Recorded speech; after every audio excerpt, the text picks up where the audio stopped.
Hey guys, welcome back to my channel, and today, this will be our first video, and it's the Carter and Josh show, and basically what we're going to be doing is, we're going to be doing reviews on cars and specs of cars and the history of cars.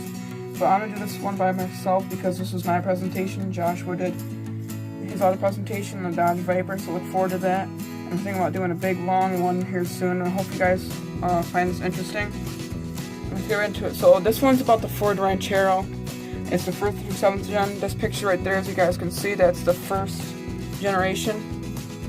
Then the basics are produced from 1957 to 1979, 505,355 units sold, adapted from a 2-door station wagon platform with integrated cab and bed, derived from large, compact, intermediate-sized automobiles, very practical and popular to start off.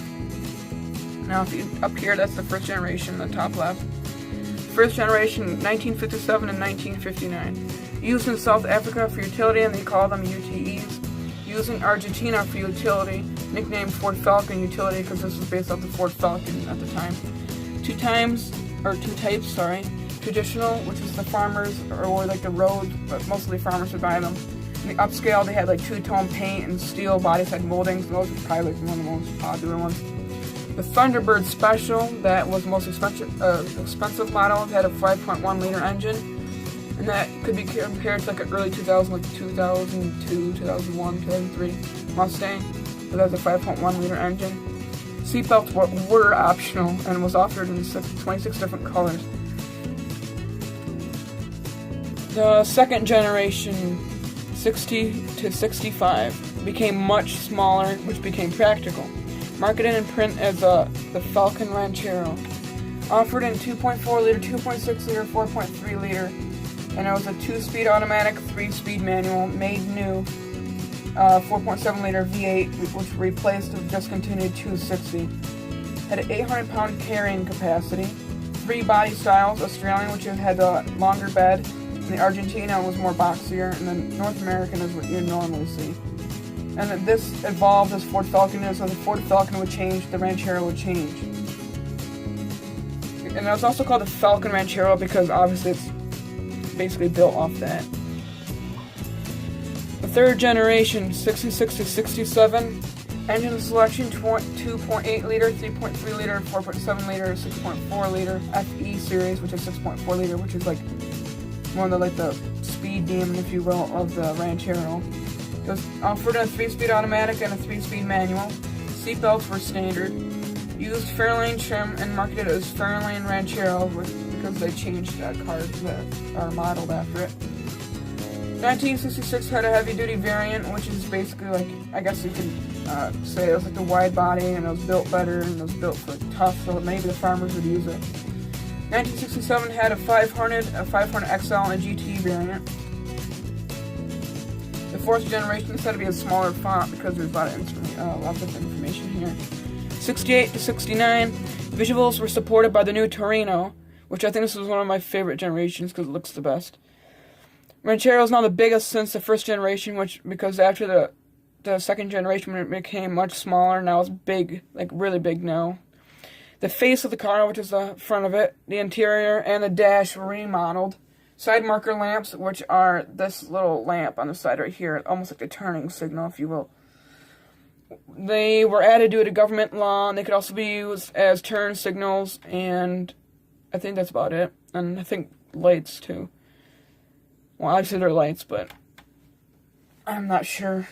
Selective trims, none were the standard model. Minimal, 500, and the lots of trim was GT. New engine offer 4.0 liter, and then the 7.0 liter was FE series. Alright, I thought this part was pretty interesting. The rare Ranchero offer of 69.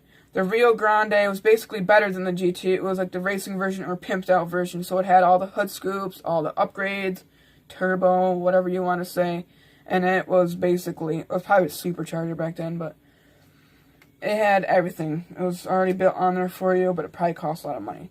Alright, the 5th generation, 1970 and 71.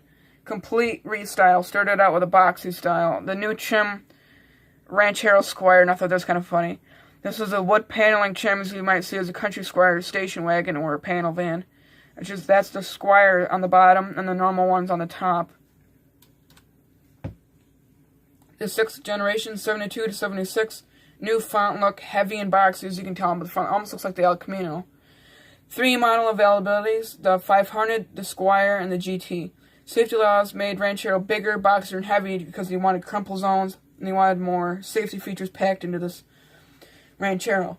The engine suffered from low compression rates, which had led to struggles in emission laws, and it was such a big vehicle, which made even more emissions, and it didn't pass that much. And this is where the 5th started to decline in popularity, and this is starting to decline in popularity definitely now.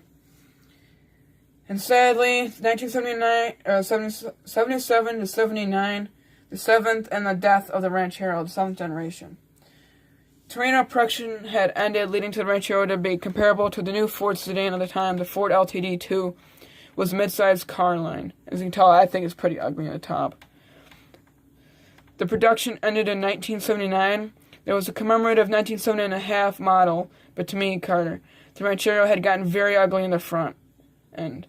The Ranchero had gotten very impractical because of government laws and regulations. The small cars were now taking over America and becoming more practical. Now, sadly, the Ranchero is never to be made unless they come back with it, which would be great if you ask me.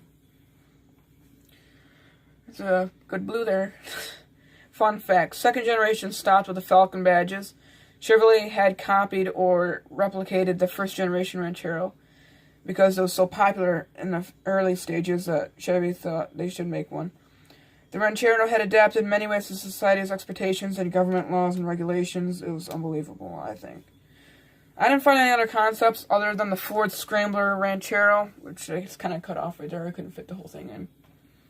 But as you can see, it's kind of a smooth look, if you will, matte color. And then comments, which is my comments on it. I found the Ranchero to be innovative and practical idea. The designs were great up until the 5th generation. People started to lose interest in the beautiful car. It truly disappoints me that there are no more modern utility coupes other than the Holden UTE SV, and this is what is up on the top. These trucks are pretty decent, I think. Yeah, I thought that was a pretty good idea. It's an Australian car company, and those are the big hit down there. Now, comments, Josh. I think the Ford Ranchero is a pretty good mix between a modern sedan and a pickup truck. I thought that all the Ranchero models were good, and this is on both of ours. Have a great day. Make sure to comment below what your favorite part of this presentation was and your favorite car. You might see it soon. Account name will be listed for suggestion, like it'll pop up on the first slide or something. But have a great day, guys. Hope you like this. This is our first video, so don't mind the bad quality. We'll probably get better quality. I just gotta find my camera. But just let me know what your favorite car is, and maybe it'll pop up. We're thinking about doing a Mustang one, but the Viper one's already done, which my cousin's gonna present. See you later. Have a great day.